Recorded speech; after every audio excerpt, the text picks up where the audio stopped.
ಶ್ರೀರಾಮುಲು ಅಸಮಾಧಾನ ಬೆನ್ನಲ್ಲೇ ಡೀಲ್ ರಾಜ ರಿಲೀಸ್ 3 ಆಡಿಯೋದಲ್ಲಿ ಅಡಗಿರೋ ಕೋಟಿ ಕೋಟಿ ಡೀಲ್ನ ರಹಸ್ಯ ಏನು?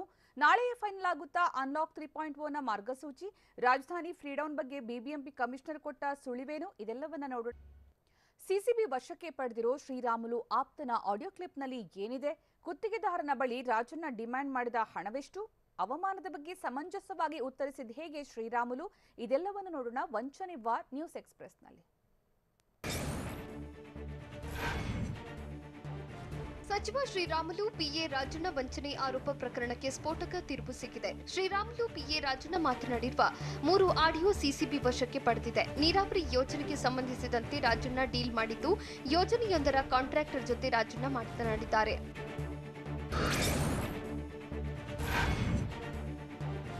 ಗುತ್ತಿಗೆದಾರರ ಜೊತೆ ಸಚಿವ ಶ್ರೀರಾಮುಲು ಆಪ್ತ ರಾಜಣ್ಣ ಮಾತನಾಡಿರುವ 3 ಆಡಿಯೋಗಳನ್ನು ಸಿಸಿಬಿ ವಶಕ್ಕೆ ಪಡೆದಿದೆ. ಮೊದಲನೆಯ ಆಡಿಯೋದಲ್ಲಿ 75 ಲಕ್ಷ ರೂಪಾಯಿಗೆ ಬೇಡಿಕೆ ಇಟ್ಟಿದ್ದು, ಎರಡನೇ ಆಡಿಯೋದಲ್ಲಿ 1 ಕೋಟಿ ರೂಪಾಯಿಗೆ, ಮೂರನೇ ಆಡಿಯೋದಲ್ಲಿ 3 ಕೋಟಿ ರೂಪಾಯಿಗೆ ಬೇಡಿಕೆ ಇಡಲಾಗಿದೆ. 3 ಆಡಿಯೋ ರಾಜಣ್ಣ ವಾಯ್ಸ್ ಸ್ಯಾಂಪಲ್ಸ್ ಪರೀಕ್ಷೆಗೆ ಕಳುಹಿಸಿದ್ದು, ರಾಜಣ್ಣನ ಮೊಬೈಲ್ ವಶಕ್ಕೆ ಪಡೆದು ಸಿಸಿಬಿ ವಿಚಾರಣೆ ನಡೆಸಿದೆ.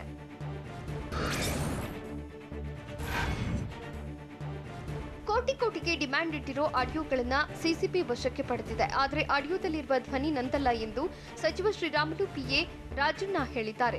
ರಾಜಣ್ಣಗೆ ಸಂಬಂಧಿಸಿದ 3 ಸ್ಫೋಟಕ ಆಡಿಯೋ ಸಿಸಿಬಿ ವಶಕ್ಕೆ ಪಡೆದು ತನಿಖೆ ನಡೆಸ್ತಾ ಇದೆ. ಆದರೆ ಆಡಿಯೋ ನಂದಲ್ಲ ಎಂದು ಶ್ರೀರಾಮುಲು ಪಿಎ ಹೇಳಿದ್ದಾರೆ. ನಿನ್ನೆ ರಾತ್ರಿ ಫೋನ್ ವಶಕ್ಕೆ ಪಡೆದಿದ್ದ ಸಿಸಿಬಿ ಪೊಲೀಸರು ರಿಟ್ರೀವ್ ಮಾಡಿದ್ರು. ಆಡಿಯೋ ಮತ್ತು ರಾಜಣ್ಣ ವಾಯ್ಸ್ ತಾಳಿಯಾದ್ರೆ ಸಂಕಷ್ಟ ತಪ್ಪಿದ್ದಲ್ಲ.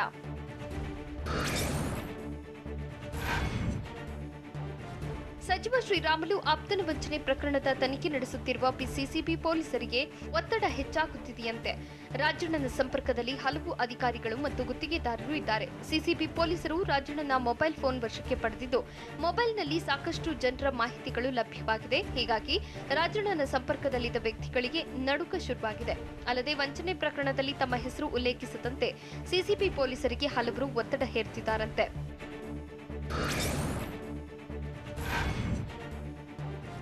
ರಾಜಣ್ಣ ನನ್ನ ಪಿಎ ಅಲ್ಲ, ನನ್ನ ಹತ್ತಿರ ಕೆಲಸ ಮಾಡ್ತಿದ್ದ, ನನಗೆ ಗೊತ್ತಿರುವ ಹುಡುಗ ಅಂತ ಸಚಿವ ಶ್ರೀರಾಮುಲು ತಿಳಿಸಿದ್ದಾರೆ. ತನಿಖೆ ನಡೆಸುತ್ತಿರುವ ಹೊತ್ತಿನಲ್ಲಿ ಮಾತನಾಡುವುದು ಸರಿಯಲ್ಲ. ತನಿಖೆ ಪೂರ್ಣವಾದ ಬಳಿಕ ಸರಿ ತಪ್ಪು ಬೆಳಕಿಗೆ ಬರಲಿದೆ. ಪ್ರಕರಣ ಸಂಬಂಧ ಎಲ್ಲೋ ಮಿಸ್ಕಮ್ಯುನಿಕೇಶನ್ ಆಗಿದ್ದು, ವಿಜಯೇಂದ್ರ ನನ್ನ ಗಮನಕ್ಕೆ ವಿಷಯ ತಂದಿಲ್ಲ. ಗಮನಕ್ಕೆ ತಂದಿದ್ರೆ ಕೂರಿಸಿ ವಿಚಾರಿಸಿ ಮಾತನಾಡ್ತಿದ್ದೆ. ನಾನು ತಪ್ಪಿತಸ್ಥರನ್ನ ರಕ್ಷಣೆ ಮಾಡುವ ಪ್ರಶ್ನೆ ಇಲ್ಲ ಎಂದು ಶ್ರೀರಾಮುಲು ಹೇಳಿದ್ದಾರೆ.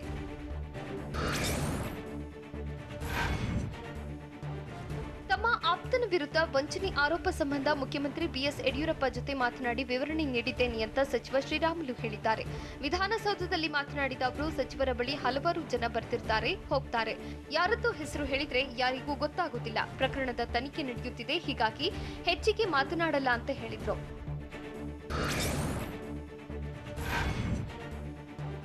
ಬಿವೈ ವಿಜಯೇಂದ್ರ ವಿರುದ್ಧ ಸಚಿವ ಶ್ರೀರಾಮುಲು ಪರೋಕ್ಷವಾಗಿ ಅಸಮಾಧಾನ ಹೊರಹಾಕಿದ್ದಾರೆ. ಪಕ್ಷದಲ್ಲಿ ಹಿರಿಯ ನಾಯಕರಿಗೆ ಅವಮಾನ ಮಾಡಲಾಗ್ತಿದ್ಯಾ ಅನ್ನೋ ಮಾಧ್ಯಮದವರ ಪ್ರಶ್ನೆಗೆ ಇದು ಸಮಂಜಸ ಎಂದು ಸಚಿವ ಶ್ರೀರಾಮುಲು ಉತ್ತರಿಸಿದ್ದಾರೆ. ಹಿರಿಯ ನಾಯಕರನ್ನ ಸೈಡ್ಲೈನ್ ಮಾಡ್ತಿದ್ದಾರೆ ಎಂದು ಪ್ರಶ್ನಿಸಿದ್ದು, ನಿಮ್ಮ ಪ್ರಶ್ನೆ ಸಮಂಜಸವಾಗಿದೆ, ನನಗೆ ನೋವಾಗಿರೋದು ನಿಜ ಎಂದು ಶ್ರೀರಾಮುಲು ಹೇಳಿದ್ದಾರೆ.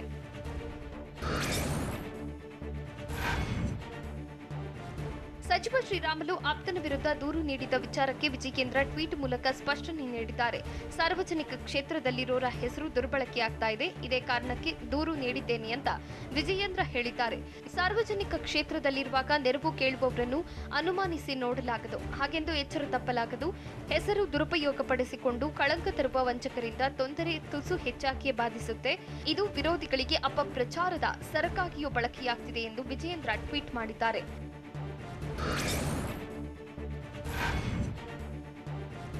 ವಂಚಿಸುವವರ ಬಗ್ಗೆ ಎಚ್ಚರದಿಂದಿರಬೇಕು ಅಂತ ವಿಜಯೇಂದ್ರ ವಿನಂತಿ ಮಾಡಿದ್ದಾರೆ. ಸಾರ್ವಜನಿಕರು ಮೋಸ ಹೋಗಬಾರದೆಂದು ಹಿತದೃಷ್ಟಿಯಿಂದ ನಾನು ನನ್ನ ವ್ಯಕ್ತಿತ್ವ ರಕ್ಷಣೆಗಾಗಿ ಅನಿವಾರ್ಯವಾಗಿ ದೂರು ನೀಡಿದ್ದೇನೆ. ದೂರಿನ ಮೇಲೆ ಪೊಲೀಸರು ಕ್ರಮ ತೆಗೆದುಕೊಂಡಿದ್ದಾರೆ. ನನ್ನನ್ನು ಸೇರಿದಂತೆ ಸಾರ್ವಜನಿಕ ಕ್ಷೇತ್ರದಲ್ಲಿರುವ ಮುಖಂಡರ ಹೆಸರನ್ನು ದುರ್ಬಳಕೆ ಮಾಡಿಕೊಳ್ಳುವವರ ಬಗ್ಗೆ ಎಚ್ಚರದಿಂದಿರಿ ಅಂತ ವಿಜಯೇಂದ್ರ ಟ್ವೀಟ್ ಮಾಡಿದ್ದಾರೆ.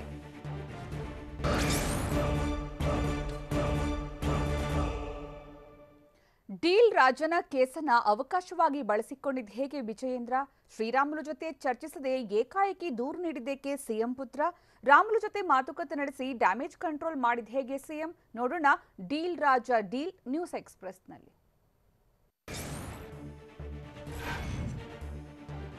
ಶ್ರೀರಾಮುಲು ಆಪ್ತ ರಾಜಣ್ಣನ ಮೊಬೈಲ್ ರಿಟ್ರೀವ್ ಮಾಡಿ ಆಡಿಯೋ ಕ್ಲಿಪ್ ವಶಕ್ಕೆ ಪಡೆದಿದ್ದಾರೆ. ಮೊಬೈಲ್ನಲ್ಲಿ ಸಿಕ್ಕಿರುವ ಆಡಿಯೋ ಹಾಗೂ ಧ್ವನಿಗೂ ತಾಳೆಯಾಗಿದ್ದೇ ಆದಲ್ಲಿ ರಾಜಣ್ಣಗೆ ಸಂಕಷ್ಟ ಕಟ್ಟಿಟ್ಟ ಬುತ್ತಿ ಅಂತ ಹೇಳಲಾಗ್ತಿದೆ. ಈಗಾಗಲೇ ಧ್ವನಿ ಸ್ಯಾಂಪಲ್ಸ್ ಸಂಗ್ರಹಿಸಿ ಎಫ್ಎಸ್ಎಲ್ಗೆ ಕಳುಹಿಸಲಾಗಿದೆ. ಮತ್ತೊಂದು ಕಡೆ ಆಡಿಯೋಗಳನ್ನ ಜಪ್ತಿ ಮಾಡಿದ್ದು ಪರೀಕ್ಷೆ ವೇಳೆ ಎರಡಕ್ಕೂ ತಾಳೆಯಾದ್ರೆ ಆಗ ಅಸಲಿ ಆಟ ಶುರುವಾಗಲಿದೆ ಎನ್ನಲಾಗ್ತಿದೆ.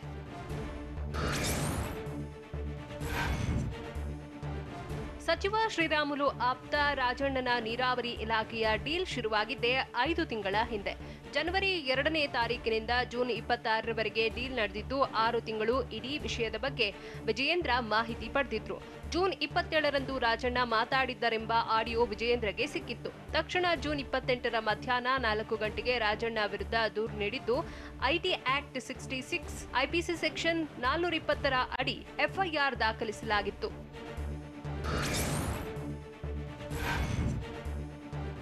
ವಿಜಯೇಂದ್ರ ದೂರು ನೀಡುತ್ತಿದ್ದಂತೆ ಸಿಸಿಬಿ ಪೊಲೀಸರು ಅಲರ್ಟ್ ಆಗಿದ್ದರು. ಜೂನ್ 29ರಿಂದ ರಾಮುಲು ಆಪ್ತ ರಾಜಣ್ಣಗೆ ಹುಡುಕಾಟ ನಡೆಸಿದ್ದು ಜೂನ್ 29 ಮತ್ತು 30ರಂದು ರಾಜಣ್ಣ ಬಳ್ಳಾರಿಯಲ್ಲಿ ಇದ್ದ. ಆದರೆ ಜುಲೈ 1ರಂದು ಬೆಂಗಳೂರಿನಲ್ಲಿರುವ ಬಗ್ಗೆ ಮಾಹಿತಿ ಸಿಕ್ಕಿತ್ತು. ಮಾಹಿತಿ ಸಿಕ್ಕ ಮೇಲೆ ರಾಜಣ್ಣನಿಗಾಗಿ ಮತ್ತೆ ಶೋಧ ನಡೆಸಿದ್ದು ರಾತ್ರಿ 8:15 ರಾಜಣ್ಣನನ್ನ ಸಿಸಿಬಿ ವಶಕ್ಕೆ ಪಡೆದು ವಿಚಾರಣೆಗೆ ಒಳಪಡಿಸಿತ್ತು.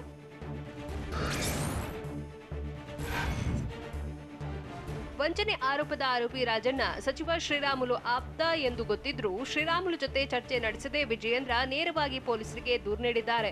ಶ್ರೀರಾಮುಲು ಜೊತೆ ಮಾತನಾಡಲು ಪ್ರಯತ್ನ ಪಡೆದ ವಿಜಯೇಂದ್ರ ಸಿಎಂ ಬಿಎಸ್ವೈ ಗಮನಕ್ಕೆ ತಂದು ದೂರು ದಾಖಲಿಸಿದ್ದಾರೆ. ಪ್ರಕರಣದಲ್ಲಿ ತನ್ನದೇ ಹೆಸರು ತಳುಕು ಹಾಕಿಕೊಂಡ ಕಾರಣಕ್ಕೆ ನೇರವಾಗಿ ಕಂಪ್ಲೇಂಟ್ ದಾಖಲಿಸಿದ್ದಾರೆ.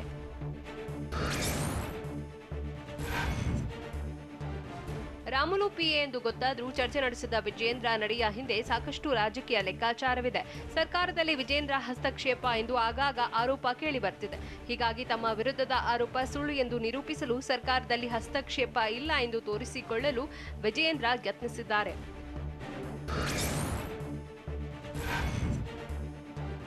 ಸಚಿವ ಶ್ರೀರಾಮುಲು ಆಪ್ತನ ವಂಚನೆ ಪ್ರಕರಣವನ್ನ ಒಂದು ಅವಕಾಶವಾಗಿ ಬಿವೈ ವಿಜಯೇಂದ್ರ ಬಳಸಿಕೊಂಡಿದ್ದಾರೆ. ವಿಪಕ್ಷಗಳ ಆರೋಪಗಳಿಗೂ ಉತ್ತರವಾಗಿ ಈ ರಹಸ್ಯ ಸಂದೇಶ ರವಾನೆ ಮಾಡಿದ್ದು ತನ್ನ ಹೆಸರಲ್ಲಿ ಈ ರೀತಿ ಕೆಲಸ ನಡೀತಿದೆ ಎಂದು ಪರೋಕ್ಷವಾಗಿ ತಿಳಿಸಿದ್ದಾರೆ.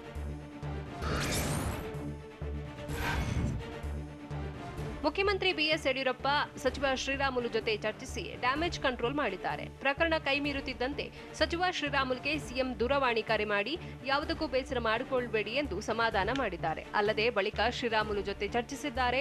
ವಾಲ್ಮೀಕಿ ನಾಯಕ ಸಮುದಾಯದ ಕೋಪಕ್ಕೆ ತುತ್ತಾಗುವ ಸಾಧ್ಯತೆ ಇದ್ದಿದ್ದರಿಂದ ಯಡಿಯೂರಪ್ಪ ಮಧ್ಯಪ್ರವೇಶ ಮಾಡಿ ತಕ್ಷಣ ಡ್ಯಾಮೇಜ್ ಕಂಟ್ರೋಲ್ ಮಾಡಿದ್ದಾರೆ.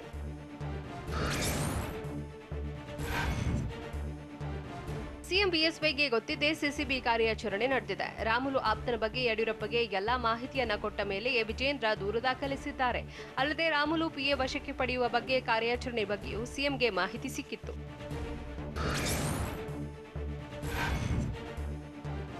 ಸೆವೆನ್ ಮಿನಿಸ್ಟರ್ ಕ್ವಾರ್ಟರ್ಸ್ನಲ್ಲಿ ಸಚಿವ ಶ್ರೀರಾಮುಲು ಆಪ್ತ ರಾಜಣ್ಣನನ್ನ ಸಿಸಿಬಿ ಪೊಲೀಸರು ವಶಕ್ಕೆ ಪಡೆದಿದ್ರು. ಬಳಿಕ ಆಡುಗೋಡಿ ಟೆಕ್ನಿಕಲ್ ಸೆಲ್ಗೆ ಕರೆತಂದು ನಿನ್ನೆ ರಾತ್ರಿಯಿಂದ ಇಂದು ಮಧ್ಯಾಹ್ನ 12:30 ತನಕ ವಿಚಾರಣೆ ನಡೆಸಿದ್ರು. ರಾಜಣ್ಣ ಬಳಿ ಇದ್ದ ಫೋನ್ ಆಡಿಯೋವನ್ನ ವಶಕ್ಕೆ ಪಡೆದು ಗ್ರಿಲ್ ಮಾಡಿದ್ದು ವಾಯ್ಸ್ ಟೆಸ್ಟ್ ಸ್ಯಾಂಪಲ್ ಪಡೆದು ಮನೆಗೆ ಕಳುಹಿಸಿದ್ದಾರೆ.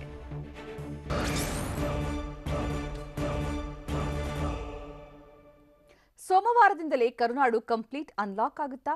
ನಾಳೆಯೇ ಸಿಎಂ ಬಿಎಸ್ವೈ ಮಹತ್ವದ ಘೋಷಣೆ ಮಾಡ್ತಾರಾ? ಬಂದ್ ಆಗಿರೋ ಕೆಲ ಚಟುವಟಿಕೆಗಳು ರೀಸ್ಟಾರ್ಟ್ ಆಗುತ್ತಾ? ಇದೆಲ್ಲವನ್ನ ನೋಡೋಣ ಅನ್ಲಾಕ್ 3.0 ನ್ಯೂಸ್ ಎಕ್ಸ್‌ಪ್ರೆಸ್‌ನಲ್ಲಿ. ಕೋವಿಡ್ 2ನೇ ಅಲೆಯ ಸೋಂಕು ರಾಜ್ಯದಲ್ಲಿ ತೀವ್ರ ಮಟ್ಟದಲ್ಲಿ ಇಳಿಕೆಯಾಗಿದೆ. ಹೀಗಾಗಿ 3ನೇ ಹಂತದ ಅನ್ಲಾಕ್ ಮಾಡುವ ಸಂಬಂಧ ರಾಜ್ಯ ಸರ್ಕಾರ ನಾಳೆ ತೀರ್ಮಾನ ಕೈಗೊಳ್ಳಲಿದೆ. ಸಿಎಂ ಬಿಎಸ್ವೈ ನೇತೃತ್ವದಲ್ಲಿ ನಾಳೆ ಮಹತ್ವದ ಸಭೆ ನಡೆಯಲಿದ್ದು ಕೋವಿಡ್ ಉಸ್ತುವಾರಿ ಸಚಿವರು, ಹಿರಿಯ ಅಧಿಕಾರಿಗಳು ಭಾಗಿಯಾಗಲಿದ್ದಾರೆ. ಸಿಎಂ ಮೀಟಿಂಗ್ ಮುಗಿಯುತ್ತಿದ್ದಂತೆ ಅನ್ಲಾಕ್ 3.0 ಭವಿಷ್ಯ ಹೊರಬೀಳುವ ಸಾಧ್ಯತೆ ಇದೆ.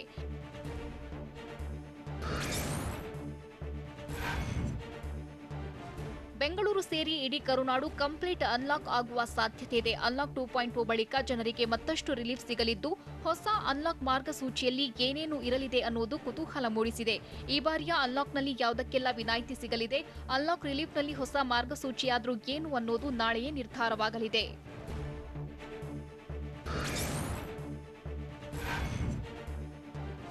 ಅನ್ಲಾಕ್ 3.0 ಜಾರಿಯಾದರೂ ಜುಲೈ 5ರ ನಂತರವೂ ರಾಜ್ಯದಲ್ಲಿ ನೈಟ್ ಕರ್ಫ್ಯೂ ಮುಂದುವರಿಕೆಯಾಗುವ ಸಾಧ್ಯತೆ ಇದೆ. ಸದ್ಯ ಸಂಜೆ 7 ಗಂಟೆಯಿಂದ ಜಾರಿಯಲ್ಲಿರೋ ನೈಟ್ ಕರ್ಫ್ಯೂ ಜುಲೈ 5ರ ನಂತರವೂ ಇದೇ ರೀತಿ ಜಾರಿಯಾಗೋ ಸಾಧ್ಯತೆ ಇದೆ.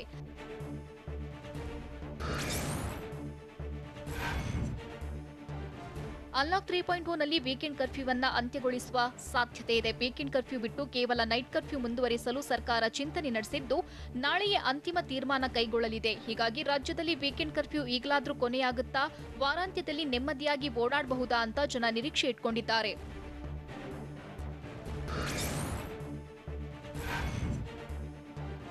ಜುಲೈ 5ರ ನಂತರ ರಾಜ್ಯದಲ್ಲಿ ಹೋಟೆಲ್ಗಳಿಗೆ ರಾತ್ರಿಯವರೆಗೂ ಅವಕಾಶ ನೀಡುವ ಸಾಧ್ಯತೆ ಇದೆ. ಸದ್ಯ ಹೋಟೆಲ್ಗಳು ಸಂಜೆ 5 ಗಂಟೆಯವರೆಗೆ ಓಪನ್ ಇರಲಿವೆ. 50% ಗ್ರಾಹಕರಿಗೆ ಅನುಮತಿ ನೀಡಲಾಗಿದೆ. ಆದರೆ 5ರ ಬಳಿಕ ಹೋಟೆಲ್ ತೆರೆಯಲು ಅವಕಾಶ ಇಲ್ಲ. ಹೀಗಾಗಿ ಜುಲೈ 5ರ ನಂತರ ಸಂಜೆ 5 ಗಂಟೆ ಬಳಿಕವೂ ಅವಕಾಶ ನೀಡಲಾಗುತ್ತೆ ಅಂತ ಹೇಳಲಾಗ್ತಿದೆ. ಅಲ್ಲದೆ ಹೆಚ್ಚಿನ ಜನರಿಗೆ ಕುಳಿತು ತಿನ್ನೋಕೆ ಅವಕಾಶ ನೀಡೋ ಸಾಧ್ಯತೆ ಇದೆ.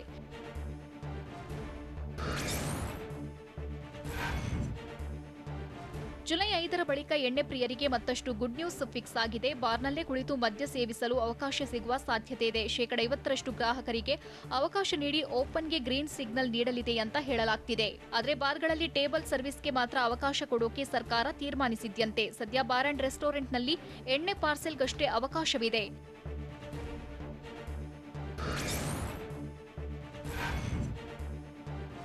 ರಾಜ್ಯದಲ್ಲಿ ಮಂದಿರ, ಮಸೀದಿ, ಚರ್ಚ್ಗಳು ಭಕ್ತರಿಗೆ ಓಪನ್ ಆಗಲು ಶುಭ ಮುಹೂರ್ತ ಕೂಡಿ ಬಂದಂತೆ ಕಾಣ್ತಿದೆ. ಸದ್ಯ ರಾಜ್ಯದ ದೇಗುಲಗಳಲ್ಲಿ ಅರ್ಚಕರಿಗೆ ಮಾತ್ರ ಪ್ರವೇಶಕ್ಕೆ ಅವಕಾಶ ನೀಡಲಾಗಿದೆ. ಅನ್ಲಾಕ್ 3.0 ನಲ್ಲಿ ಭಕ್ತರಿಗೂ ಪ್ರವೇಶ ಸಿಗುವ ಸಾಧ್ಯತೆ ಇದ್ದು, ದೇವಸ್ಥಾನದಲ್ಲೇ ಭಕ್ತರು ದೇವರ ದರ್ಶನ ಪಡೆಯಬಹುದಾಗಿದೆ.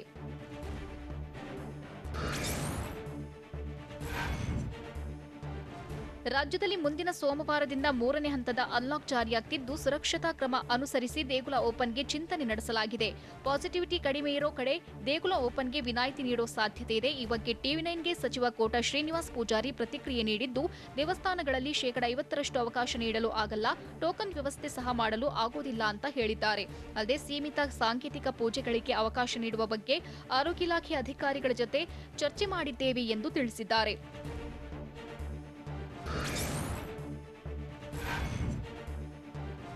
ದಕ್ಷಿಣ ಕನ್ನಡ ಜಿಲ್ಲೆಯಲ್ಲಿ ಇಂದಿನಿಂದ ಮತ್ತಷ್ಟು ಅನ್ಲಾಕ್ ಮಾಡಲಾಗಿದೆ. ಬೆಳಗ್ಗೆ 7ರಿಂದ ಸಂಜೆ 5 ಗಂಟೆಯವರೆಗೆ ವ್ಯಾಪಾರಕ್ಕೆ ಅನುಮತಿ ನೀಡಿದ್ದು, ಬಸ್ ಸಂಚಾರ ಸೇರಿ ಎಲ್ಲಾ ಚಟುವಟಿಕೆಗಳಿಗೆ ಗ್ರೀನ್ ಸಿಗ್ನಲ್ ಸಿಕ್ಕಿದೆ.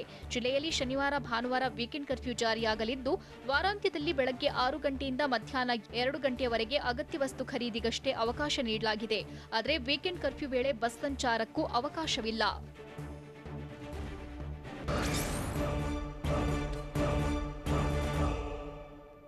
ನಾಳೆಯೇ 3ನೇ ಹಂತದ ಅನ್ಲಾಕ್ ಭವಿಷ್ಯ ತೀರ್ಮಾನವಾಗುತ್ತಾ?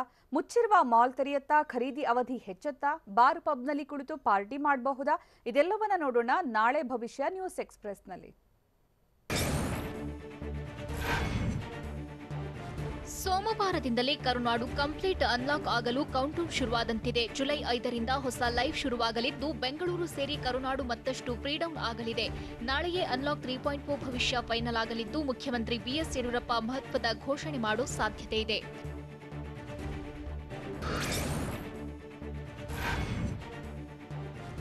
ಅನ್ಲಾಕ್ 3.0 ನಲ್ಲಿ ಬೆಂಗಳೂರು ಮತ್ತಷ್ಟು ಫ್ರೀಡೌನ್ ಆಗಲಿದೆ. ಹೀಗಾಗಿ ಬಿಬಿಎಂಪಿ ಕೂಡ ಸರ್ಕಾರಕ್ಕೆ ಕೆಲ ಪ್ರಸ್ತಾವನೆ ಸಲ್ಲಿಸಿದೆ.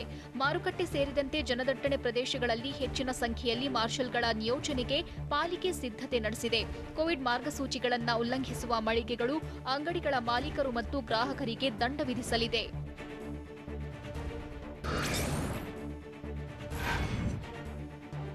ಕಳೆದ 2.5 ತಿಂಗಳಿನಿಂದ ಕ್ಲೋಸ್ ಆಗಿದ್ದ ಮಾಲ್ ಬಾಗಿಲು ತೆರೆಯುವ ಸಾಧ್ಯತೆ ಇದೆ. ಜುಲೈ 5ರಿಂದ ಬೆಳಗ್ಗೆಯಿಂದ ಸಂಜೆಯವರೆಗೂ ಮಾಲ್ ತೆರೆಯಲು ಅನುಮತಿ ಸಿಗುವ ನಿರೀಕ್ಷೆ ಇದೆ. 50% ಗ್ರಾಹಕರಿಗೆ ಅವಕಾಶ ಕೊಟ್ಟು 5 ವರ್ಷದೊಳಗಿನ ಮಕ್ಕಳಿಗೆ ಮಾಲ್ನೊಳಗೆ ನಿರ್ಬಂಧ ಹೇರುವ ಸಾಧ್ಯತೆ ದಟ್ಟವಾಗಿದೆ.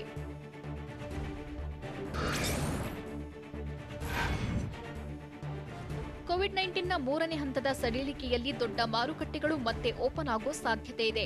ಕಳೆದ 2 ತಿಂಗಳಿಂದ ಬಂದಾಗಿದ್ದ ಮಾರ್ಕೆಟ್ಗಳಲ್ಲಿ ವ್ಯಾಪಾರ ವಹಿವಾಟಿಗೆ ಸರ್ಕಾರ ಅನುಮತಿ ನೀಡುವ ಸಾಧ್ಯತೆ ಇದೆ. ಸೋಂಕು ಹರಡದಂತೆ ಮುನ್ನೆಚ್ಚರಿಕಾ ಕ್ರಮವಾಗಿ ಕೆಆರ್ ಮಾರುಕಟ್ಟೆ, ಶಿವಾಜಿನಗರದ ರಸೇಲ್ ಮಾರುಕಟ್ಟೆ, ಯಶವಂತಪುರದ ಎಪಿಎಂಸಿ ಸೇರಿದಂತೆ ಹಲವು ಮಾರುಕಟ್ಟೆಗಳನ್ನು ಬಂದ್ ಮಾಡಲಾಗಿತ್ತು.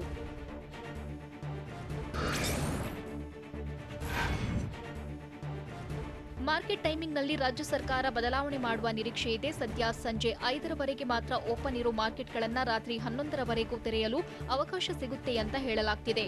ಅಂಗಡಿ ಮುಂಗಟ್ಟುಗಳ ಓಪನ್ ಟೈಮಿಂಗ್ ಕೂಡ ವಿಸ್ತರಣೆಯಾಗುತ್ತೆ ಎನ್ನಲಾಗಿದ್ದು, ರಾಜ್ಯಾದ್ಯಂತ ವ್ಯಾಪಾರಿಗಳಿಗೆ ಫುಲ್ ರಿಲೀಫ್ ಕೊಡುತ್ತಾ ಅನ್ನೋದನ್ನ ಕಾದು ನೋಡಬೇಕಿದೆ.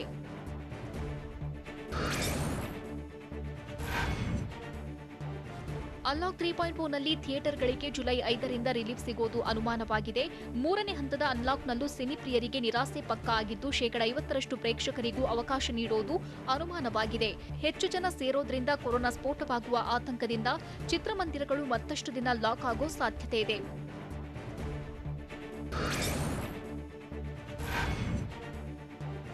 ರಾಜಧಾನಿಯಲ್ಲಿ ಪಬ್ಗಳಿಗೆ ಬಹುತೇಕ ರಿಲೀಫ್ ಸಿಗುವ ಸಾಧ್ಯತೆ ಇದ್ದು, ಪಬ್ಗಳಲ್ಲಿ ಇರುವ ಡಾನ್ಸ್ ಫ್ಲೋರ್ಗಳಿಗೆ ನಿರ್ಬಂಧ ಹೇರುವ ಮೂಲಕ ಪಬ್ಗೆ ಅವಕಾಶ ನೀಡುವ ಸಾಧ್ಯತೆ ಇದೆ. 50% ಗ್ರಾಹಕರಿಗೆ ಅವಕಾಶ ಕಲ್ಪಿಸಲಾಗುತ್ತೆ.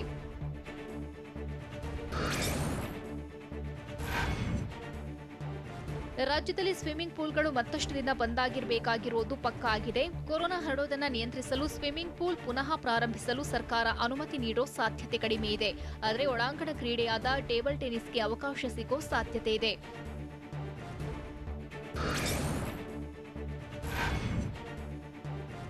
ಮೂರನೇ ಹಂತದ ಅನ್ಲಾಕ್ನಲ್ಲಿ ಒಳಾಂಗಣ ಚಿತ್ರೀಕರಣಕ್ಕೆ ಅವಕಾಶ ನೀಡೋ ಸಾಧ್ಯತೆ ಇದೆ. ಈಗಾಗಲೇ ಹೊರಾಂಗಣದಲ್ಲಿ ಸಿನಿಮಾ ಮತ್ತು ಧಾರಾವಾಹಿಗಳ ಚಿತ್ರೀಕರಣಕ್ಕೆ ಅವಕಾಶ ನೀಡಲಾಗಿದೆ. ಇದೀಗ ಮತ್ತಷ್ಟು ರಿಲೀಫ್ ನೀಡಲಿದ್ದು, ಒಳಾಂಗಣದ ಸೆಟ್ಗಳಲ್ಲಿಯೂ ಶೂಟಿಂಗ್ಗೆ ಒಪ್ಪಿಗೆ ಸಿಗಲಿದೆ ಅಂತ ಹೇಳಲಾಗ್ತಿದೆ. ಈಗಾಗಲೇ ಚಿತ್ರರಂಗದಿಂದ ಬಿಬಿಎಂಪಿಗೆ ಈ ಬಗ್ಗೆ ಮನವಿ ಕೂಡ ಮಾಡಲಾಗಿದೆ.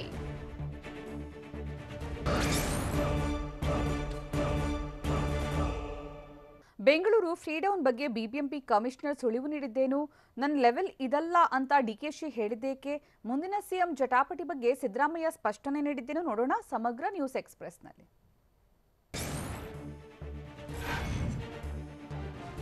ಸೋಮವಾರದಿಂದ ಬೆಂಗಳೂರು ಕಂಪ್ಲೀಟ್ ಅನ್ಲಾಕ್ ಆಗೋ ಸಾಧ್ಯತೆ ಇದ್ದು, ರಾಜಧಾನಿಯ ಎಲ್ಲಾ ಬಿಸಿನೆಸ್ಗಳಿಗೂ ಗ್ರೀನ್ ಸಿಗ್ನಲ್ ಸಿಗೋ ನಿರೀಕ್ಷೆ ಇದೆ.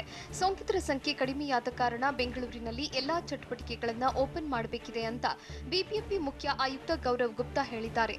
ಸದ್ಯ ಬೃಹತ್ ಮಾರ್ಕೆಟ್ಗಳನ್ನು ಓಪನ್ ಮಾಡಲ್ಲ. ಬೆಂಗಳೂರಿನಲ್ಲಿ ಎಲ್ಲವನ್ನ ಅನ್ಲಾಕ್ ಮಾಡೋದು ಸುಲಭ, ಆದರೆ ಅನ್ಲಾಕ್ ನಂತರ ವೈರಸ್ ಹರಡುವ ಸಾಧ್ಯತೆ ಇದೆ ಎಂದು ಗೌರವ್ ಗುಪ್ತಾ ತಿಳಿಸಿದ್ದಾರೆ.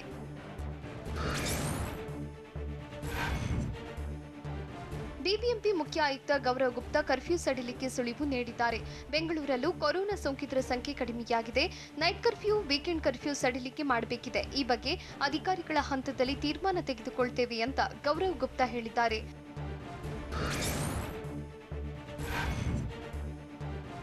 ಬೆಂಗಳೂರಿನಲ್ಲಿ ಸದ್ಯಕ್ಕೆ ಥಿಯೇಟರ್ಗಳು ಓಪನ್ ಆಗೋದು ಅನುಮಾನವಾಗಿದೆ. ಈಗ ಥಿಯೇಟರ್ಗಳನ್ನು ಓಪನ್ ಮಾಡಿದ್ರೆ ಹೈ ರಿಸ್ಕ್ ಅಂತ ಬಿಬಿಎಂಪಿ ಮುಖ್ಯ ಆಯುಕ್ತ ಗೌರವ್ ಗುಪ್ತಾ ಹೇಳಿದ್ದಾರೆ. 2 ರಿಂದ 3 ಗಂಟೆಗಳ ಕಾಲ ಜನ ಕ್ಲೋಸ್ ಡೋರ್ನಲ್ಲಿ ಇರಬೇಕಾಗುತ್ತೆ. ಹೀಗಾಗಿ ಮುಂದಿನ ದಿನಗಳಲ್ಲಿ ಥಿಯೇಟರ್ ಬಗ್ಗೆ ತೀರ್ಮಾನ ಕೈಗೊಳ್ತೇವೆ ಅಂತ ಬಿಬಿಎಂಪಿ ಮುಖ್ಯ ಆಯುಕ್ತ ಗೌರವ್ ಗುಪ್ತಾ ತಿಳಿಸಿದ್ದಾರೆ.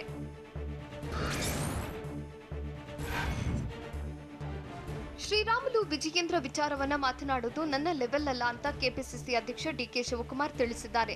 ಶ್ರೀರಾಮುಲು ಆಪ್ತನ ವಂಚನೆ ಪ್ರಕರಣದ ಬಗ್ಗೆ ಪ್ರತಿಕ್ರಿಯಿಸಿದ ಅವರು, ಪಿಎಗಳ ವ್ಯವಹಾರಕ್ಕೆ ನಾನು ಮಧ್ಯಪ್ರವೇಶ ಮಾಡಲ್ಲ, ಅದರ ಬಗ್ಗೆ ನಾನು ಕಮೆಂಟ್ ಮಾಡಲ್ಲ ಅಂತ ಹೇಳಿದ್ದಾರೆ.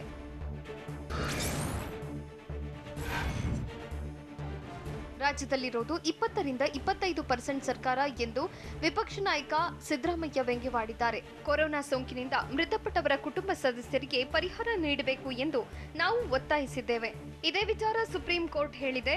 ಹೀಗಾಗಿ ವಿಪತ್ತು ನಿರ್ವಹಣೆ ಕಾಯ್ದೆಯಡಿ ಪ್ರತಿಯೊಬ್ಬರಿಗೂ 5 ಲಕ್ಷ ರೂಪಾಯಿ ನೀಡಬೇಕು ಅಂತ ಸಿದ್ದರಾಮಯ್ಯ ಒತ್ತಾಯಿಸಿದ್ದಾರೆ.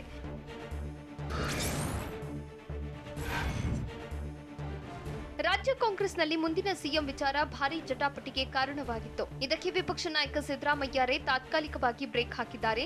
ಮುಂದಿನ ಸಿಎಂ ಯಾರಾಗಬೇಕೆಂದು ಪಕ್ಷದ ವರಿಷ್ಠರು ನಿರ್ಧರಿಸುತ್ತಾರೆ ಎಂದು ಸಿದ್ದರಾಮಯ್ಯ ಹೇಳಿದ್ದಾರೆ. ಚುನಾವಣೆಯಾಗುತ್ತೆ, ಕಾಂಗ್ರೆಸ್ ಅಧಿಕಾರಕ್ಕೆ ಬರುತ್ತೆ, ಇದಾದ ಮೇಲೆ ಸಿಎಂ ಆಯ್ಕೆಯಾಗುತ್ತೆ. ಇದನ್ನು ಪಕ್ಷದ ಹೈಕಮಾಂಡ್ ನಿರ್ಧಾರ ತೆಗೆದುಕೊಳ್ಳುತ್ತದೆ. ಅಲ್ಲದೆ ಕುಮಾರಸ್ವಾಮಿ ಹೇಳಿದಂತೆ ಕಾಂಗ್ರೆಸ್ನಲ್ಲಿ ಹೊಡೆದಾಟ ಇಲ್ಲ. ಅಷ್ಟಕ್ಕೂ ಎಚ್ಡಿಕೆಗೂ ನಮ್ಮ ಪಕ್ಷಕ್ಕೂ ಏನು ಸಂಬಂಧ ಎಂದು ಪ್ರಶ್ನಿಸಿದ್ರು.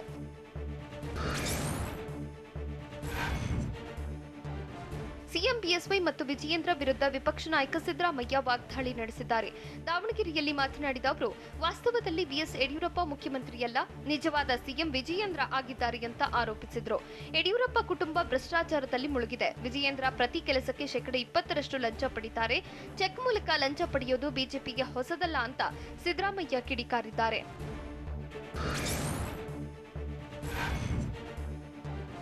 ನಾನು ಸಿಎಂ ಸ್ಥಾನದ ಬಗ್ಗೆ ಚರ್ಚೆ ಮಾಡುತ್ತಿಲ್ಲ ಅಂತ ಶಾಸಕ ಜಮೀರ್ ಅಹಮದ್ ಹೇಳಿದ್ದಾರೆ.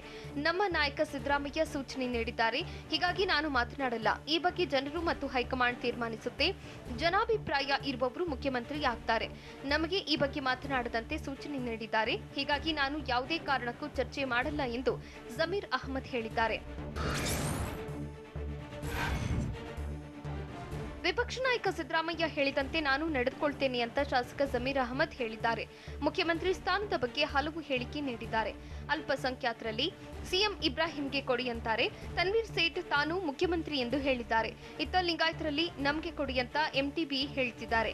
ಆದ್ರೆ ಸಿಎಂ ಬಗ್ಗೆ ನಾನು ಏನು ಹೇಳೋದಕ್ಕೆ ಹೋಗಲ್ಲ ಅಂತ ಜಮೀರ್ ತಿಳಿಸಿದ್ದಾರೆ.